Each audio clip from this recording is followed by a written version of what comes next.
Thank you, Karen, very, very much. And thank you all for being here on a little chilly evening. But that's okay. We all love what we're doing here. And gosh, I'm just so excited to be a part of this again this year. The second time to have dressage and Western dressage at the AQHA World Show. And guess what? It has grown immensely, unbelievably.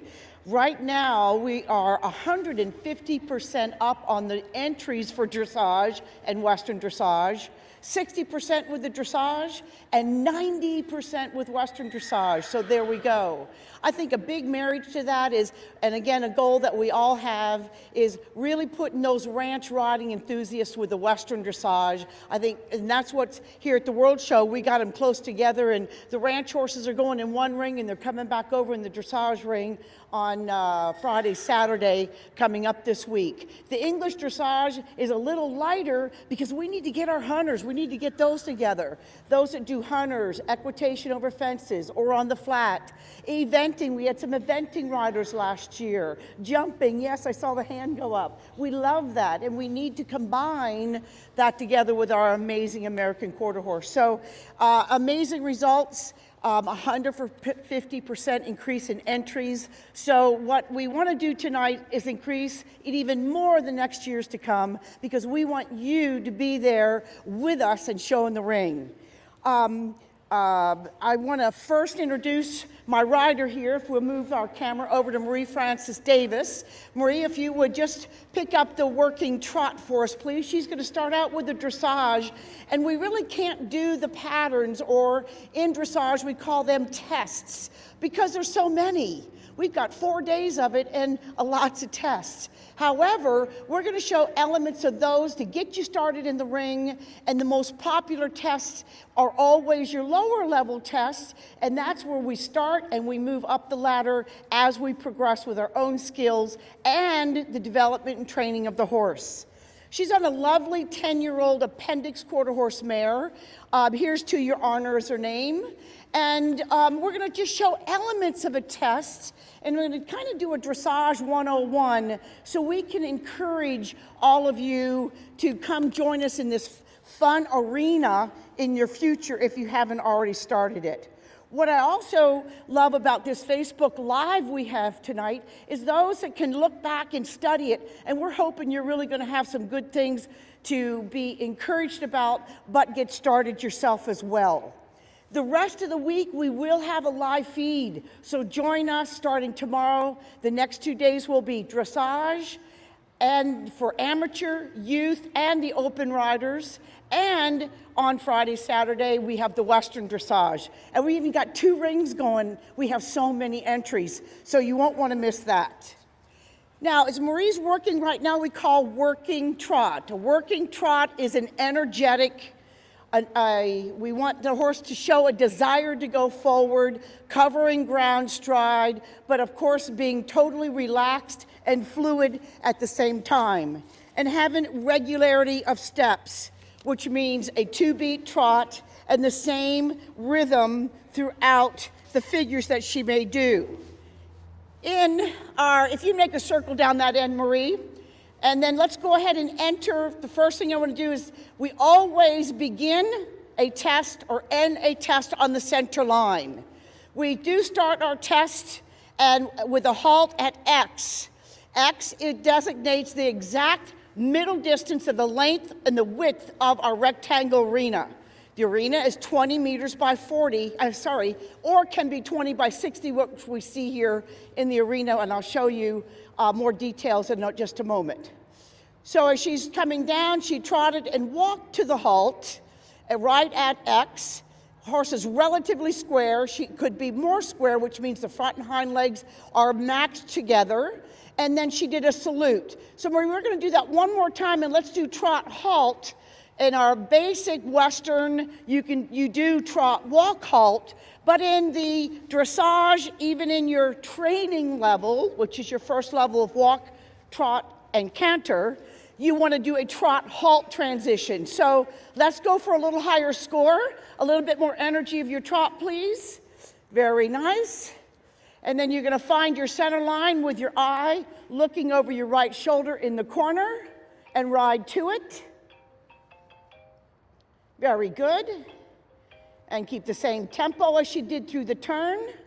Straight line. Make your horse a little bit more complete. And halt. That's better. You can even move the right front forward just a little bit. Now show the salute one more time if you would, Marie. There you go. Good. Both reins in one hand, the other hand extended out. A nod to the judge. I love this part. The judge stands up. It's a great welcoming to the test. So then continue on, Marie.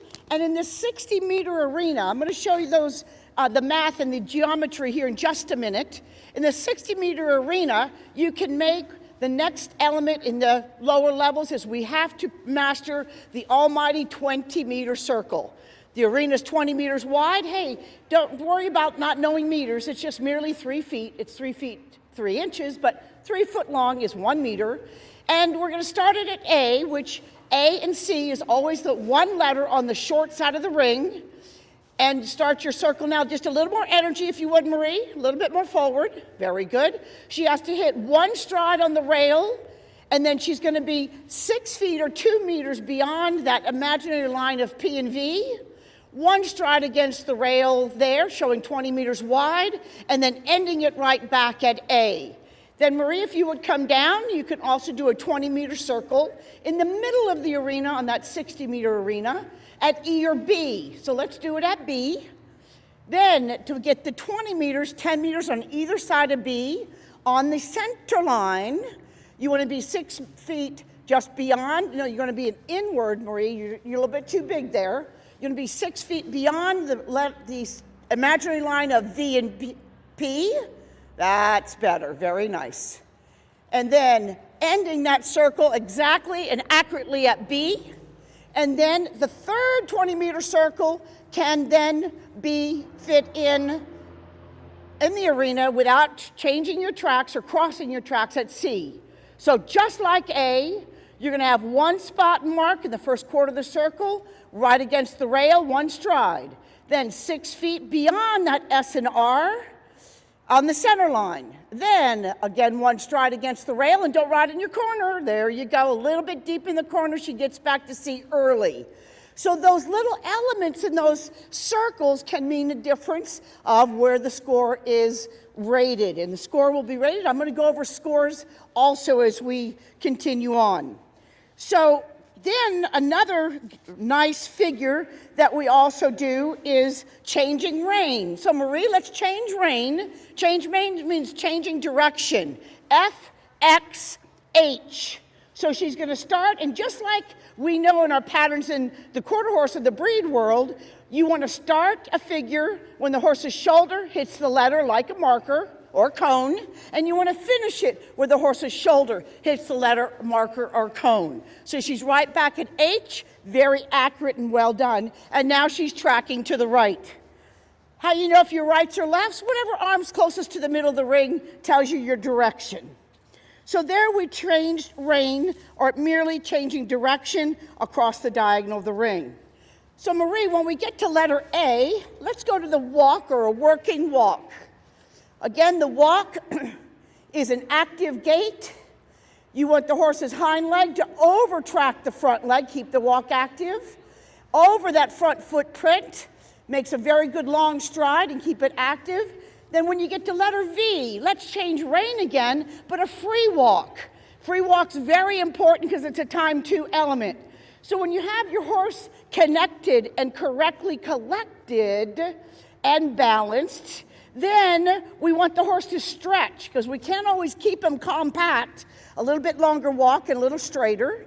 You want her to reach out a little bit more with her nose. Come on, let's ask her to walk on. A little more. There you go. And let him stretch out and down with the head and neck. There they're stretching their back. They're stretching, engaging the hind legs. It's a stretching exercise we do for them then to have relaxed muscles to go back and be more connected and collected. So then let's go back to the trot, Marie, and we're going to do a working trot, working canter, back to working trot transition. So if you want, pick up your working trot. Let's change rein. Let's go back to the right because you've done more to the left, just for her sake. Pick up your right lead canter between A and K, And when you do 2 letters, I love this in your training level, they have you do it between the letters. So you don't get in a hurry doing it at A, and you certainly are late doing it at K. So in the middle, you rightly canter. Very nice. Keep the canter going and circle 20 meters at E. A little bit more canter. It's a little bit slow. A little more working. That's better. Very nice. Very fluid, very balanced. The horse must show him bending correctly, and I should have brought that out on the 20-meter circles at the trot. Must show a light arc or bend to the body, a banana shape to the body in the direction of a curving line. The horse must show straightness in a straight line from the pole to the dock. So we use our inside aids to create that arc or bend to the horse, the outside aids to keep him straight and in line. Then go across the diagonal, sit back and down. Now straight, gradually and straight, straight, and then down to the trot at X. Beautiful, very nicely done. Okay, keep the working trot. And then at A, go ahead and let her stretch now. Let's see, it's a little bit early to do it, but let's see what you get. There's also a stretchy trot in your training in your first levels. Again, a little bit more, ask her to come down a little lower with the pole. That's it. When they stretch, they can relax the back. They use the top line, they stretch it out. Very important. Now get your contact again. Get her back on the bit, a little bit more active. Come on, let's go, go, go. There you go. And straight. Very good. Keep the working trot. Very good. We're going to change rein, H, X, F. And also, just remember, in all your tests, you can have someone call the test. You don't have to memorize it, which is great, but make sure you practice with that person. They call the test when you can see the letter, and then the person then can do it. So you can't be too early, you can't be too late, and you always have to look and then turn down center line. Very good. Turn down center line. Very good. And now you want to do a trot, working trot to halt transition at X. X is on the center line. It's an imaginary line from A to C. And very nice. And salute. All right, let's give her a hand. Oz, pretty, very fluid, very relaxed. Horse is willing. This is what we want. So Marie, if you wouldn't mind, you're going to go change some tack. What's that? Oh yes, the exit. You always exit on a free walk. Always exiting the ring, showing your horse is relaxed. Give him a nice pet. The judge loves that. And then you can exit the arena always at your free walk. So back to our geometry of the ring. As Marie is changing tack, because we're going to bring her right back in here. And now she's changing the tack in the arena. As we're showing here, we've got a geometry, which is really great because in other patterns you have to how big the ring is and this pillar and this sponsor sign, and you have to find places on the arena where you're going to place it as balanced as you can. Well, here we have all the dimensions set for us, which really makes riding with the accuracy really fun.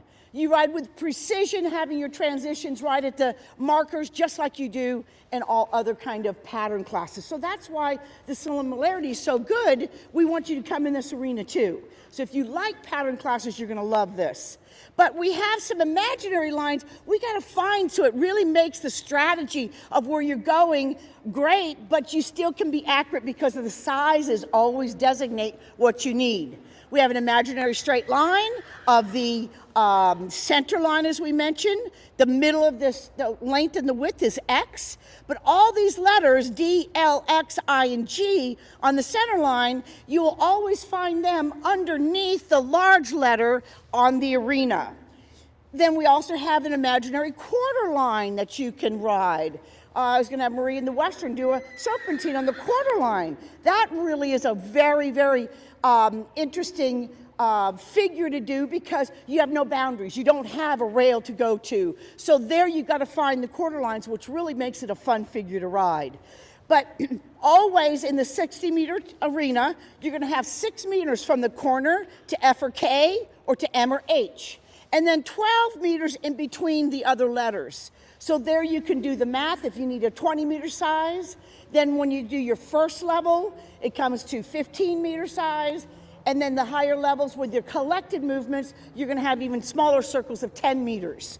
So if you don't perfect a 20-meter circle, you'll always struggle at the smaller circles because they're harder.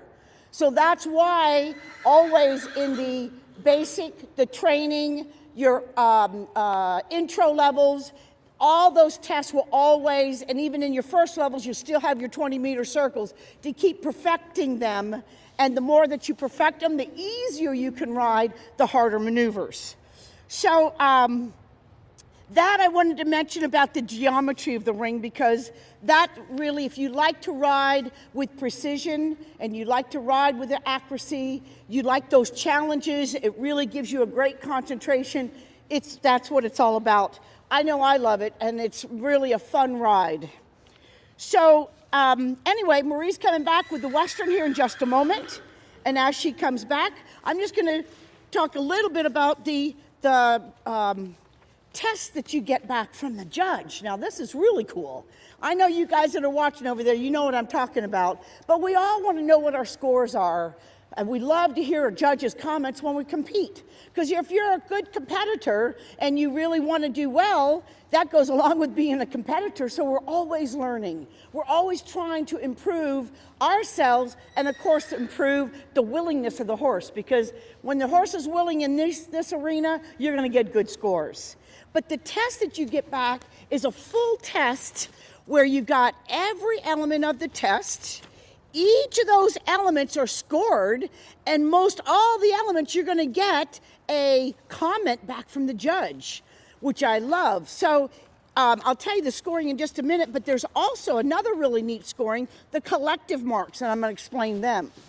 So in scoring, every element, like Marie started out, and she did a trot, working trot down the center line, halt, and you have to halt and show immobility for 3 seconds. That's judged. So a 6 score is called satisfactory. That would be like in our breed show, a 0. You did it, okay, but there still could have been some things you could have even done more correct. So in other words, maybe your straight line was a little wiggly, or you changed speed down the straight line, or you didn't have quite a square halt. Those are all elements that would give it a 6 or maybe lower. But let's just go from a 6 to a 7. 7, the score is fairly good. So you did almost perfectly correct. An 8 score is good. So you get an 8, that's a really good score. But a 9 is very good. And a 10, boy, if you get a 10, you're doing it excellent. So it couldn't have been done better. You don't see too many 10s once in a while. You can see 9s once in a while. But in 7s and 8s in your scores, those are good above average scores. And the overall score, then working down below that 6, if it's a 5, it's marginal. In other words, you did a little portion of it correct, but you had more things incorrect. 4 is insufficient, 3 is fairly bad, 2 is bad, and 1 is very bad. And of course, a 0 is if you didn't complete, not performed the maneuver you should have. You don't get disqualified if you go off course. You will get an error. You get a 2-point deduction, but the judge will put you back on the test or the course and continue on. So that's quite good. The only way that you would get a disqualification if your horse jumped out of the ring, went outside the ring, and of course if there was a fall of horse or rider. So with that scoring, what I like with the comments, and as a judge, if you get a 6 or better, or higher score, the comment that you'll get from a judge is how you can even get a higher score. I love that. So in other words, you did it satisfactory or above satisfactory, but your comment, the judge will always give you a tip to say, if you do this, you can get an 8 or you can get a higher score. Hey, you got some good positive homework there. If you get a score under 6, you'll get a score showing a reason why it was insufficient or a little bit lower under satisfactory, but then a comment again positive back, hey, if you do this, you're going to improve that weaker area in your maneuver. So it's all positive, and you get to take something tangible home and tangible to use. And boy, that's a lot of help. We all love that. Your collective marks. I love the collective marks because in your collective marks, you're going to have overall scores. And again, the same 0 to 10. Rarely do you see a 0, of course, if you complete the test. But in your collective marks, the gaits are always scored. Walk, jog, or walk, trot, canter. Now we got walk, jog, lope, of course, with the Western terms. The gaits of freedom. Freedom means that they're free-flowing, they're relaxed, they're fluid, but also then the regularity of the gaits. You must have a 4-beat walk, a 2-beat jog, and a 3-beat lope. No 4-beating will get a good score in this arena. Impulsion. Impulsion means the horse's desire to move forward. Sometimes we have to create it because we're so lucky having our nice docile quarter horses. But going forward, covering ground. Their desire to do that, their willingness. Elasticity of steps.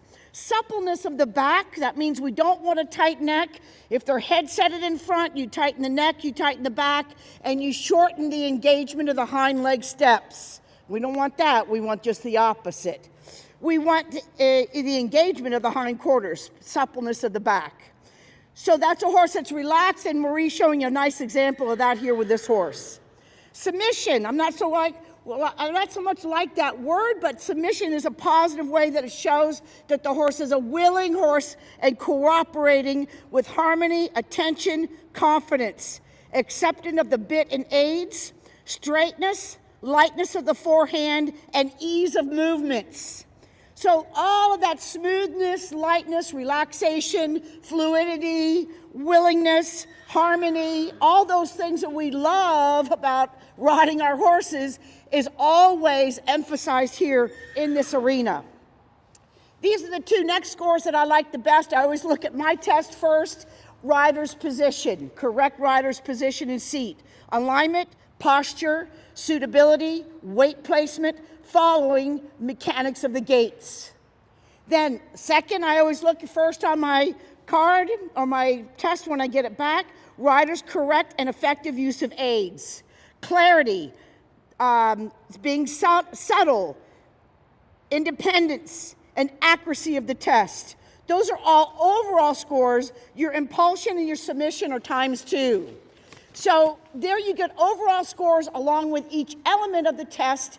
So if there's a part of your test or a part of the circle or a part of a straight line or transition that you didn't like so well, don't keep riding forward because you still can have a good positive test. I also recommend and do it myself if I'm riding in a certain level and I want to move to a new level. I always, a good score, average score in dressage is going to be in the mid-60s. And if you want to move forward to a new test, I always tell myself or new riders, I want to be always in the 70s. Anywhere from 70.0 and above. If I'm doing that in my test, I'm doing them good enough to where I'm ready to move to a new level with my horse. So that part I think is a good recommendation. And the beauty of dressage, if you move to a higher level and you have too many struggles, you can go back. It doesn't matter.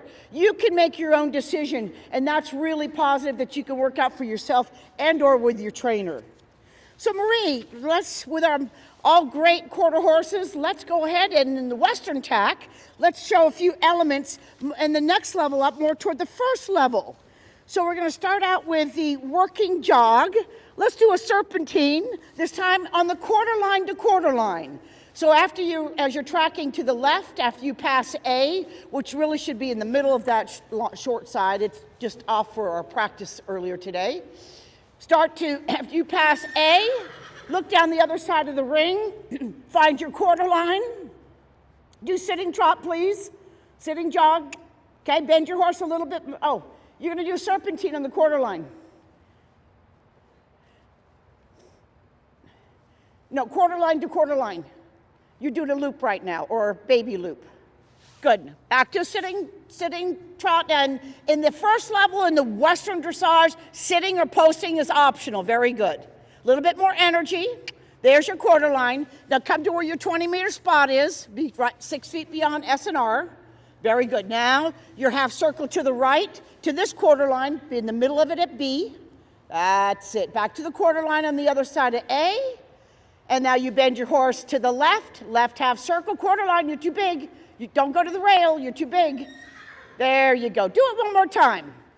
Marie hasn't done this in a while, so that's why I used her as a good example. There you go. Bending to the left, left half circle, across the middle. Now, right bend, right half circle, go to the quarter line. Very good. Now come back, don't be too long. Come back, there you go. And now bend left, and now the quarter line, and back to C, just like that. Very nicely done. Now, starting at C, when you get to H, let's do a loop at the working jog. A loop is H, X, K. And you see, we do more bending lines now. Horses have to be more supple. Now, start to bend your horse to the right arc in that loop. Go straight to K, bend left, go to the right of K, there you go, and then back through your corner. Very nicely done to A. Do one more coming back if you would, Marie. A loop, we call this. So starting F, X, M. F, X, M. So you start the left bend out of the corner, and starting the figure at F, you do your right bend curving line, the middle of it at X, and then you complete the second one back left, and completing it when the right shoulder hits right back at the rail. Very nicely done, Marie. Then, Marie, let's let her walk just a minute, and then let's free walk. Very good. Let's go S to F on the free walk.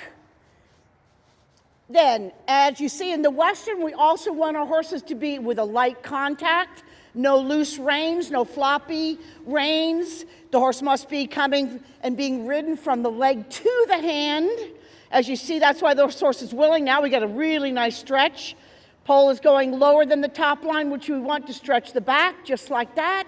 Hind legs are engaging. Nice long walk. That's very nicely done.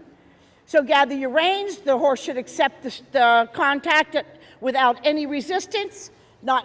Change the rhythm of the walk. Go back to your trot, Marie, and just go down your quarter line now. And when you reach letter E, your first lateral movement that we do in the Western is turn the forehand. We're not doing that right now, but then that follows through with yielding. So when you get to E, yield to the rail at H. It's hard to see on the video at the profile where we're videoing right now, but the horse's body is straight, and the right pairs of legs, front and hind, are crossing in front of the left pair of legs. Marie, if you do that one more time on the quarter line, and you'll be yielding to the left. So get her straight. Wait till you get to B. And then wait till you get to B. Very good. And then I want you to yield to P. All the way over. Then they can see more movement. There you go. Keep the forward motion, left leg. Good. Very nice. Turn down your center line now.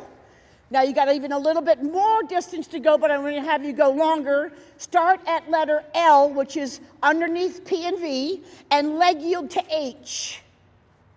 So she leg yields. There she goes. A little more forward with your left leg. Let her have freedom to go from your hand all the way to H. All the way. See, I'm having her do her harder side. I'm showing her so she does it better for me. Very good. Now keep the forward motion and forward. Good, so change rein, Marie. Let's lengthen the trot. M to V. M, V. And you can post. It's optional or sitting. I want you to post. Lengthen first. Go, go, go on. Very nice. And then slow down before V and back to working. Very nice, working jog. So there you saw a definite lengthening of stride. Turn down your center line.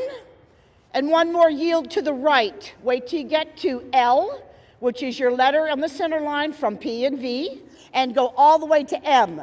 This is her easier side, so you'll get it. Now keep her forward, same tempo. Little freedom in your hands. Good. That's it. Very good. There you go. Very good. Came back even a little bit early. So if you do, that's going to be a little difference in your score. You want to be exact on the letter, but nicely done, Marie. So let's prepare now to do a left lead canter anywhere on the straight line. You're going to come around to letter P.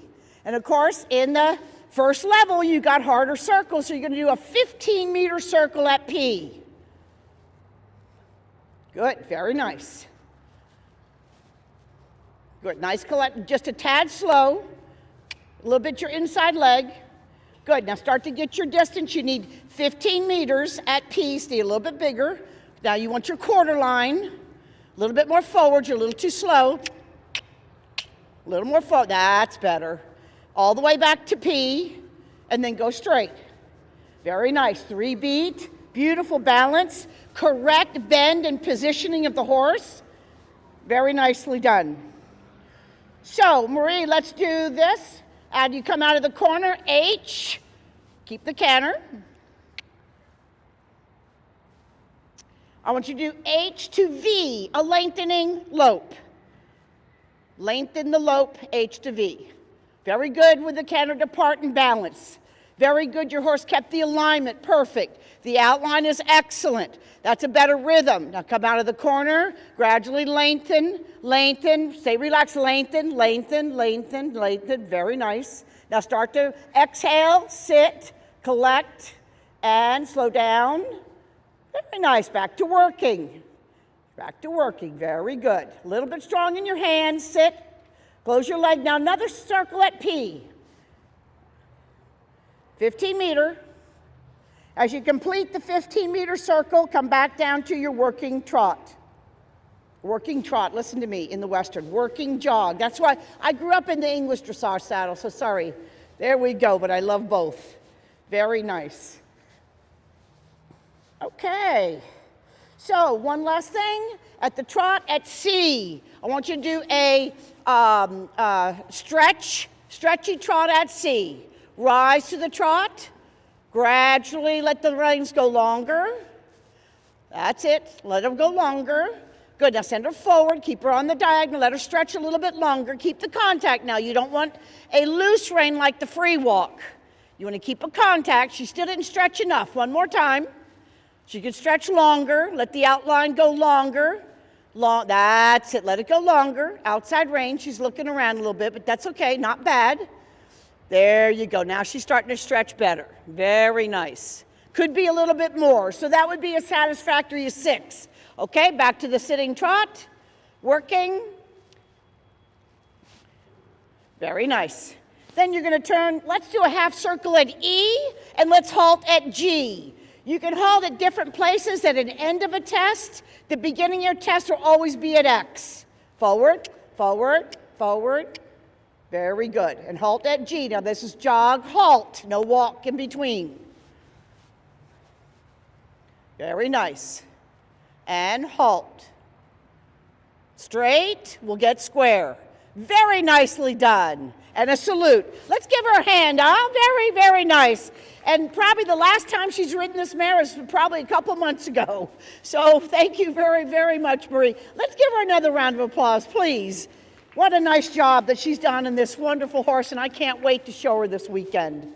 So does anyone have any questions that I might can answer? That here we just showed some elements of the English dressage or the Western dressage. Is there something that I can help you with, or from a judge's point of view? I happen to be an AQHA judge, but a USEF large R judge with the Western dressage, very proudly of that. Is there something that I can, any questions I can answer for you?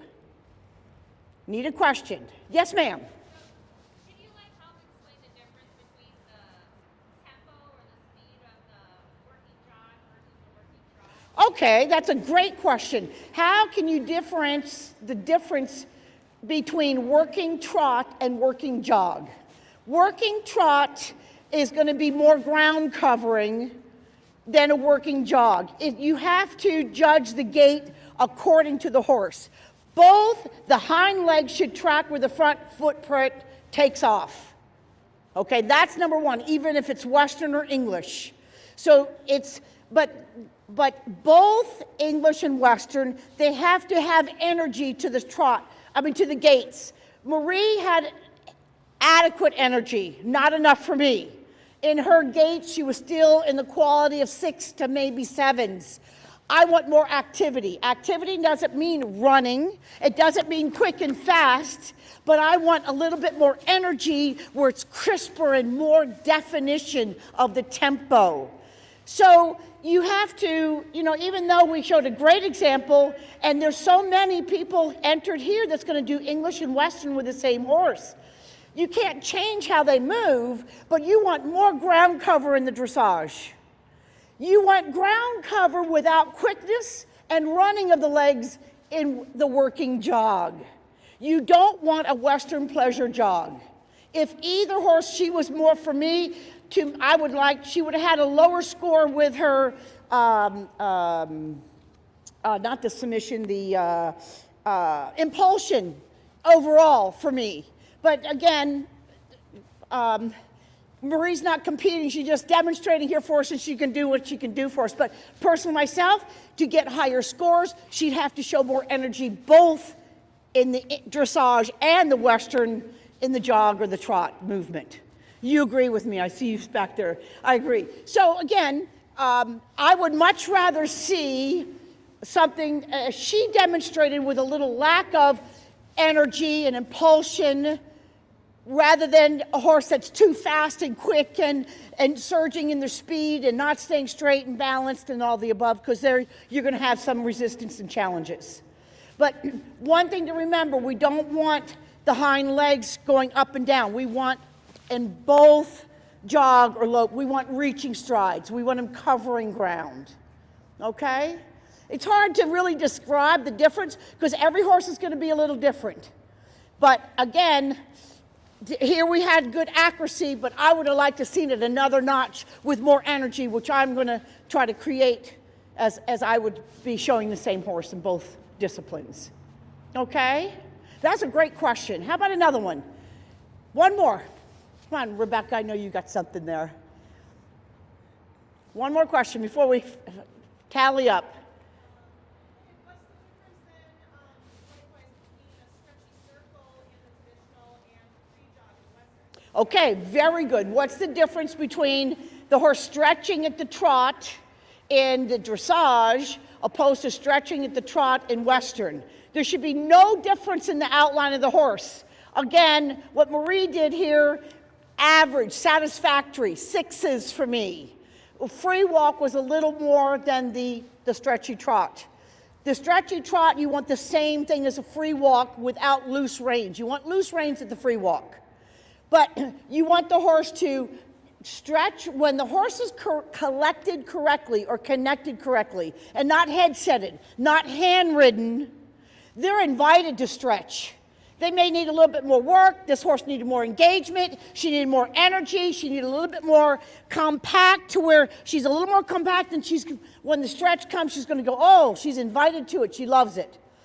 There should be no difference. You want the horse's outline to go long. You want the poll to go down and the nose to go out. You don't want them on the vertical. That's the maximum of stretch they can do of their top line. So the difference, there should be no difference. Should be able to do the same.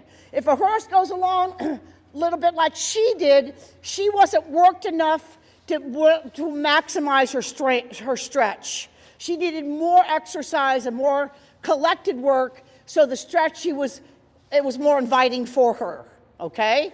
So, but what you see a lot is that the horse just goes a little bit long and they got a vertical headset and they just go along and trot quick. You don't want that. That's no attempt or not much attempt to stretch. That's going to be a horse that's tight in the neck all the time, ridden off the hand, and they're not invited to stretch anymore because they've been blocked all the time. So they'll go, okay, but they really truly won't stretch. It should be the same similar outline of horses in both disciplines. Again, the English horse still will be covering more ground than your Western horse. Okay? You want them to keep covering ground. You want them to lengthen their stride as they're stretching also. That doesn't mean medium trot or lengthening trot to extend it, but you want them to cover ground. You don't want them to get quicker and hurried and tight, which the stride will do that if that happens in their outline. Okay? All right, very good. Good questions. Well, I think we're going to wrap it up tonight. We're all excited about showing. Don't forget the live feed we're going to have. We're so excited. We want you guys there. We want you to come and ride with us next year. Remember, 150% up in entries this year in the second year of dressage and Western dressage. So we want to get you here and join us and be a part of it all and support it in your states. And remember, the American Quarter Horse is just amazingly wonderful and can do both disciplines. So I'm sure you're going to enjoy what you see this weekend, because I was watching some of the horses, and boy, I'm going to have to ride up because there's a lot of good ones here. So please don't forget the Crisis Fund. I hear that, Nutrena is going to match every dollar that's donated. I know it's not called the Crisis Fund anymore, but it's for those with crisis situations. And the professional horsemen have done an amazing job raising money. So come on, support it as I am, and let's all keep smiling and keep moving forward. Thank you so much for joining us, and we look forward to seeing you in this arena. And I hope that you got lots out of this. Thanks so much.